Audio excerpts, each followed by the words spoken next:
Sobat DN, pemerintah akan segera membuka lowongan calon aparatur sipil negara tahun ini, tahun 2024, untuk 2,3 juta orang. Ini adalah rekrutmen ASN baik PNS dan P3K yang terbesar dalam 10 tahun terakhir. Namun seperti apakah pola rekrutmennya? Itu yang akan kita cari tahu. Demikian pula dengan perpindahan ASN ke Ibu Kota Nusantara atau IKN. Banyak yang bertanya-tanya, apakah ASN yang pindah akan mendapatkan benefit yang mereka harapkan? Insentif apa bagi mereka para ASN yang mau pindah ke lokasi baru ini?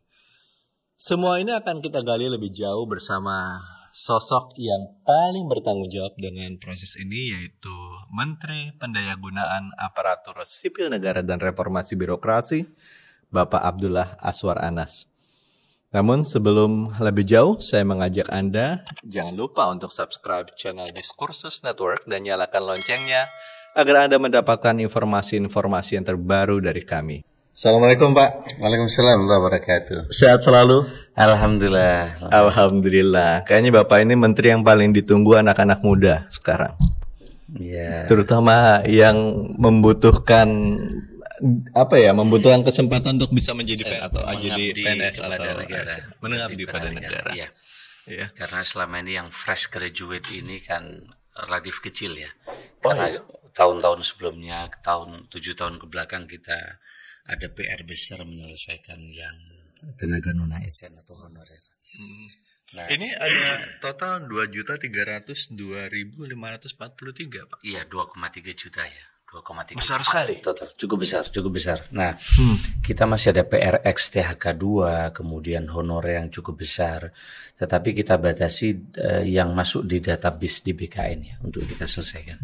Okay. Nah, di tengah penyelesaian honorer, karena mereka ini kan sudah mengabdi, ada yang sudah 15 tahun, ada yang sudah 20 tahun, tapi mereka belum diangkat menjadi P3K. Nah, ini karena memang sengkarut masalah dahulunya ya. Yeah. Ada yang karena sistem rekrutmennya, sementara mereka mengabdi sudah sangat lama. Dan tenaga non ASN ini sangat membantu sebenarnya di pelayanan-pelayanan publik di daerah. Dan ini kita selesaikan dari tahun ke tahun. Tapi kemudian ada keinginan publik yang sangat kuat. Kami ini baru lulus siap mengabdi kepada bangsa dan negara. Kenapa kami nggak diberi kesempatan? Maka kami menghadap kepada Bapak Presiden setelah kita hitung mereka yang pensiun 5 tahun yang lalu dan 5 tahun yang akan datang, maka ketemulah total 2,3 juta. 2,3 di sini juta. Ada 1,8 yang non ASN kita selesaikan dan ada 600.000 untuk fresh graduate. Ini kesempatan bagi anak-anak muda yang baru lulus untuk mengabdi kepada bangsa dan negara. Memang sepertinya menjadi PNS ini masih ada yang mau anak-anak kita. Ya. Tapi kemarin dari total 525.000 formasi yang mendaftar 2,9 juta, bayangkan. 2,9 juta? 2,4 juta yang submit. Itu 525.000 formasi tahun kemarin. Meskipun belum terpenuhi semua, karena kualifikasinya ada yang memenuhi, ada yang tidak. Okay. Nah, fresh graduate ini kita utamakan ini anak-anak yang punya kemampuan talenta digital. Ya, begitu juga untuk auditor dan untuk IKN. Untuk IKN. Dan yakinlah bahwa negara sekarang berkomitmen untuk memberikan kesempatan yang sama bagi putra-putri terbaik bangsa yang akan mengabdi kepada bangsa dan negara dengan sistem yang kita siapkan transparan, fair lewat sistem CAT. Sehingga tidak ada lagi sekarang istilah orang dalam. Ordal. Enggak bisa lagi. Jadi kalau dulu mau jadi ASN ini, karena dulu kan formasi kadang ditentukan oleh daerah, Sekda menginventarisir, tesnya juga masih seperti itu. Maka dulu muncul istilah ASDP. Apa itu anak saudara dan ponakan. Kalau enggak istilah PDAM, PNS itu di daerah isinya ponakan dan anak menantu. Nah, sekarang nggak ada lagi karena sistemnya CAT sejak mengerjakan soal di dalam pakai face recognition, di luar orang tua keluarganya langsung melihat nilai. Itu Yang live, Pak? Itu live. Oke. Live. Nah, oleh karena itu KPK juga dites di tempat kami di BKN. Begitu juga calon-calon diplomat sekarang sistem CAT-nya juga di tempat kami.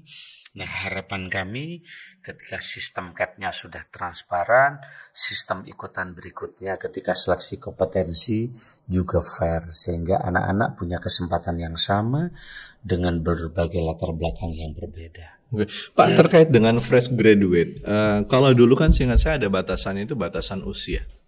Jadi mau jadi PNS itu batas usia sampai menjelang 30 atau 35 begitu kan? Iya. Nah, kalau fresh graduate ini batasannya apa, Pak? Ya, Lulus sama. atau Jadi apa? baru lulus mereka masih fresh. Oke. Dan juga ada ketentuan tertentu. Tapi intinya ini yang membedakan dengan P3K adalah mereka harus pernah mengabdi. Mereka harus pernah mengabdi. Sebenarnya P3K ini dulu ruhnya ini kan memberikan ruang dan kesempatan bagi talenta-talenta global yang mereka tidak mau jadi PNS atau ASN, ingin mengabdi kepada negara. Contoh misalnya, Mas Kabul punya keluarga ini lulusan kedokteran di Jerman ini. Dia mungkin nanti pengen kerja di Jerman, tapi dia 1, 2, 3 tahun pengen mengabdi ke Indonesia. Maka dia karena jadi dokter pengen mengabdi di Jerman, dia tidak mau jadi PNS, bisa 2 tahun jadi tenaga kontrak P3K. Ada orang misalnya punya keluarga lulusan teknik dari Boston.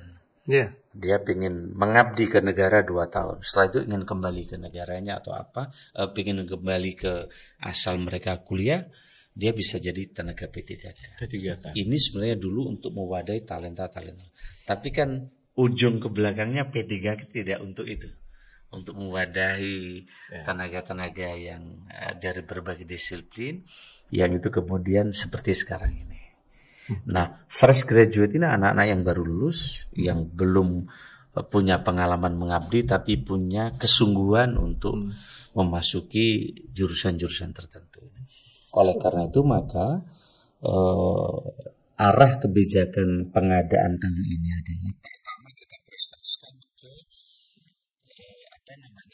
fokus pada pelayanan dasar, yaitu guru dan nakes. Guru dan nakes. Guru dan nakes ini kita tuntasin.